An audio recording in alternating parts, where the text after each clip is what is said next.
Hi and welcome to this demonstration of the new Data Protector 8.1 Advanced Scheduler features. With Advanced Scheduler you have more flexibility to configure, especially for mid-range and large size environment, because you can set priority and many more things. On the left hand side you see backup specifications to be handled. Down below you see object operations for media management.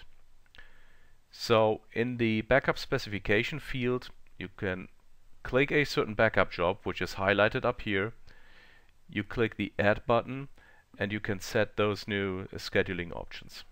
First of all, if you want to, you can give it a certain name and the usual types. This is more or less like the standard, so you can set full and incremental and differential jobs, and you can set your standard protection time. What's new about the scheduler is the priority setting that you see down here. The mid-range setting is for 3000, but you can fine-tune to the highest priority, which is 1000, and or the lowest priority, which is 5000, which gives you a lot of flexibility in between to set your certain priorities. The start time can be set here, so you can give it date and time. And also very important, you can set time zones if you have very large distributed environment that span a lot of time zones in many countries. You can also set estimated duration times to make sure that you can actually report on backup jobs that exceed the estimated duration, so you can act appropriately with those ones. If you do network backups, and this is the standard setup also with the standard scheduler, you can set network load or bandwidth usage of that network link. Down here you set the recurrence pattern. Can run once or can run every minute.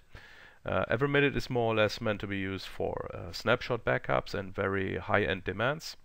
Hourly, daily or weekly backups more or less cover the standard activity, like also for databases like file systems or certain applications.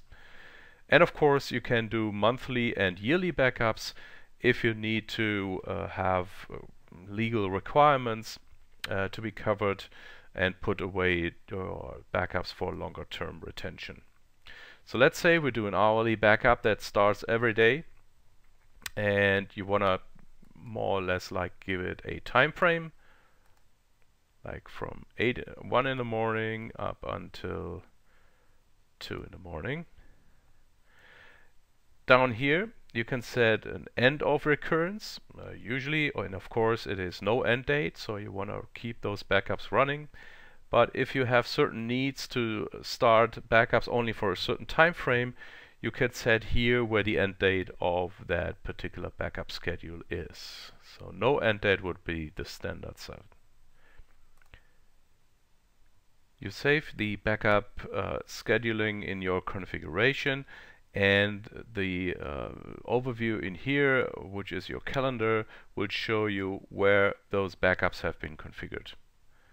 Other backup job might be configured differently, so you can have as many backup specifications you want, and certain backups will run at a very higher frequency, so you get a new and more complete overview of backups that are going on, like this backup job over here, which is starting every hour. For object operations you actually do the same thing. You add a backup specification which are adapted to the needs of that object copy, and you can set priorities, start and end time, recurrence pattern, and end of recurrence. So you do that absolutely the same as with the other backup jobs.